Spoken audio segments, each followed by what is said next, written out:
why don't you start off by giving us a little preview of the Colorado Buffaloes? Thanks, Cliff. Well, Colorado, what's important to remember about them is that they are very disciplined defensively with nice, clean rotations that result in consistent coverage. The post defense is especially solid, as nearly every shot inside will be contested in some fashion. On the other hand, Colorado's focus on protecting the paint means that some open looks can be had around the perimeter. And if Cal is able to move the ball cleanly and quickly inside and out, they should be able to get some open jumpers, Cliff. So execution on those looks will be key. Now, on offense, Colorado is actually not a very good shooting team, and they're prone to struggling in the basic half-court set if they're not picking up points in transition. The tandem of Sia Booker outside and Josh Scott in the post is their best offensive pairing, and they have 40% of the Buffalo's points between them. Shutting down one or both and forcing the rest of the team to step up would really go far towards stymieing the Colorado attack.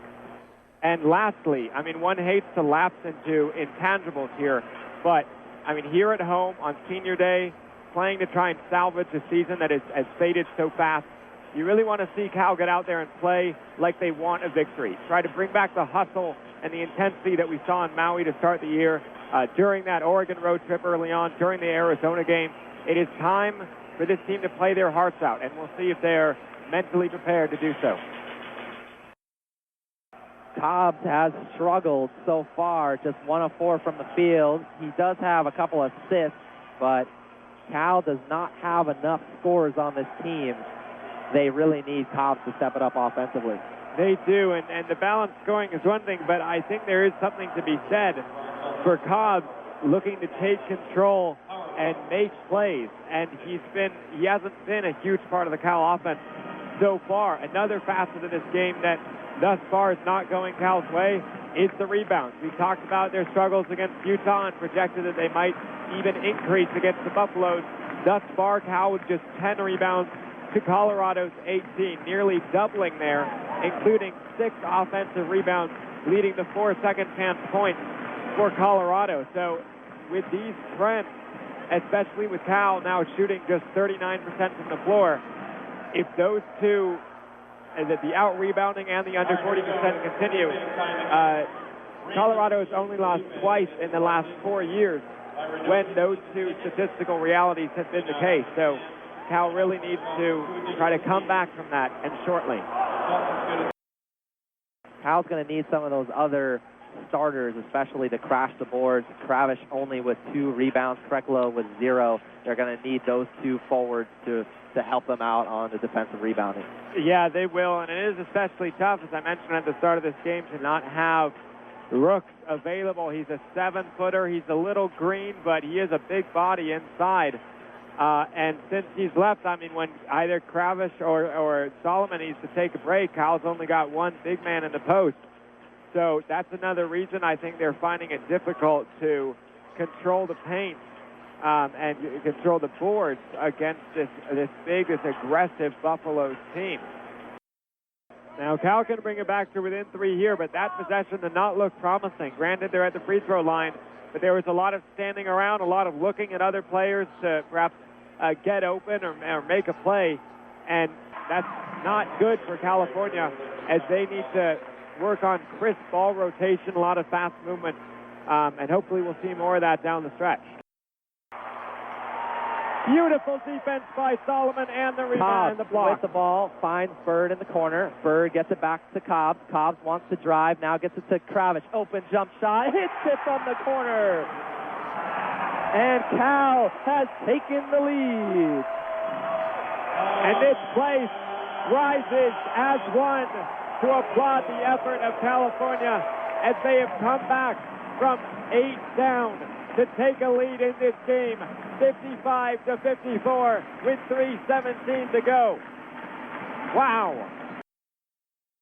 Now, one other note, Solomon, he's been solid this evening, but occasionally when he gets the ball in the paint, he doesn't look around for other options and will just go up to try and make a basket regardless of how many Buffaloes he's going up against. I've seen that on his last few shots, and I think Coach Boyle of Colorado and the rest of the team are catching on to that. I would advise if I were Montgomery, to just because you have the ball by the hash mark doesn't mean you have to be the one to take the shot. If it's not there, try to dish it out. Let someone else take an attempt.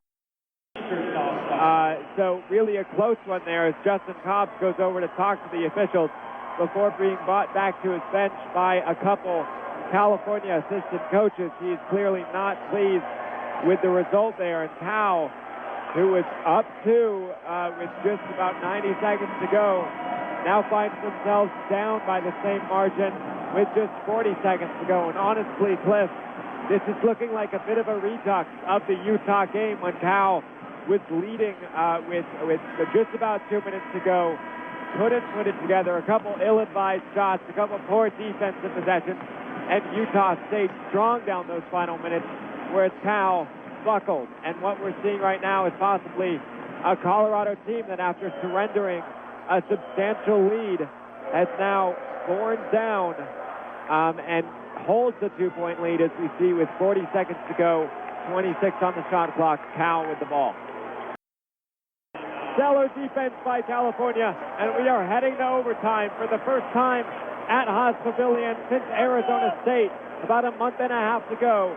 And this with some gritty play down the stretch by this California team, fighting all the way to the finish, holding off a Colorado attack.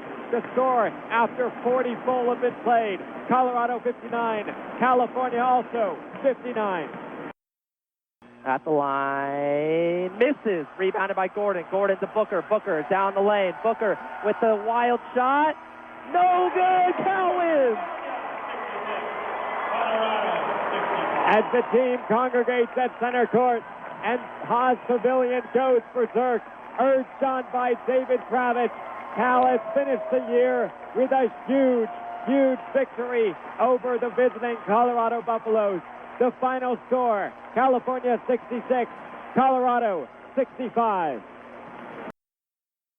Well, Cliff, this is a big win in terms of getting Cal in good position for the Pac-12 tournament, getting them perhaps more notice for the NCAA tournament that's coming up shortly. I mean, after this team started so well and then faded so much after that, it was an open question whether they'd even be invited. And really, it's still not certain. They'll have to perform well in the Pac-12 tournament. But one thing is for sure, with a loss tonight, those hopes would have been utterly dashed. So obviously it's huge in that respect. But beyond the rankings, beyond the statistics, just for this team overall, this is an enormous win for the program, for these players who have fought so hard, struggled through so much adversity as a team this year, to come out in the final game on Senior Day and put together a focused and intense performance like we just saw. That speaks volumes about the character of this team, and it has to feel so good for them right now to come out with a victory.